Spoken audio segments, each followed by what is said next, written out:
বিশ্বজুড়ে খাদ্য নিরাপত্তার ইস্যুটি যখন বেশ আলোচিত, সে সময় কলম্বোতে পঞ্চদশ সার্ক সম্মেলনে এ বিষয়ে সর্বোচ্চ অগ্রাধিকার দেন সার্কের ৮ শীর্ষ নেতা। যৌথ বিবৃতিতে তারা বলেন, খাদ্য উৎপাদন বৃদ্ধি, কৃষি ও কৃষিভিত্তিক শিল্পে বিনিয়োগ বাড়ানো, কৃষি গবেষণা ও মাটির উর্বরতা শক্তি হ্রাস প্রতিরোধ, কৃষি প্রযুক্তির উন্নয়ন ও অংশীদারিত্ব, সংগ্রহ ও বিতরণ প্রক্রিয়ায় উন্নত ব্যবস্থা চালু এবং কৃষিতে জলবায়ু ও রোগজনিত ঝুঁকি ব্যবস্থাপনার কথা। আঞ্চলিক খাদ্য নিরাপত্তায় সদস্য দেশগুলোর খাদ্য ঘাটতি মোকাবেলা এবং জরুরি প্রয়োজনে ফুড ব্যাংক প্রতিষ্ঠায় একমত হন তারা। এরপর বিষয়টি আর এগোয়নি। বাত কি বাত হয়েছে এই সম্পর্কে। খাদ্য ব্যাংকের যখন কথা শুরু হয়েছিল তখন কিন্তু ভারতবর্ষে একটা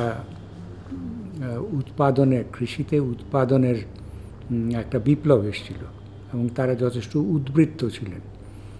সেই কারণে ভারতবর্ষ নিজেরাও কিন্তু একটা বিরাট মজুদ রাখতেন। কিন্তু কয়েক বছর ধরে আমরা দেখছি যে এই অবস্থান কিন্তু নেই, যেটা একসময় এই খাদ্য ব্যাংক তৈরির বিষয়টি ফিজিবল বলে মনে হয়েছিল, সেটাকে এখন প্রশ্নের সম্মুখীন করেছে। ফুড ব্যাংক ব্যবস্থাপনা নিয়ে সার্ক দেশগুলোর সরকারেরও কিছু বাধ্যবাধকতা থাকা প্রয়োজন বলে মনে করে বাংলাদেশ। যেটা ম্যান্ডেটরি হতে হবে। ভারত বড় দেশ হিসাবে প্রতি বছর সে ৫ লক্ষ টন চাল বা ৫ লক্ষ টন গম আর খাদ্যশস্য তারা গুদামে রাখবে। এটি সার্ক দেশের যে কোনো ইয়ের জন্য তারা দিতে বাধ্য থাকবে। ঠিক পাকিস্তানে যদি সংকট হয়, আমরাও বাংলাদেশ একটা পরিমাণ খাবার দিতে বাধ্য থাকব।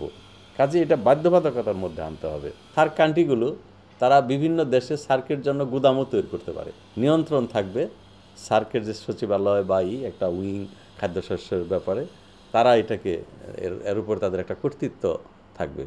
অর্থাৎ সরকারের উপর যেন এটা একটা বাধ্যবাধকতা হয়।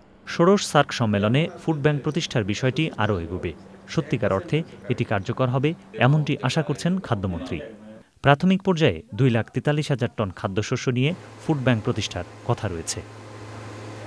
মাহমুদুল করিম চঞ্চল, চ্যানেল আই, ঢাকা।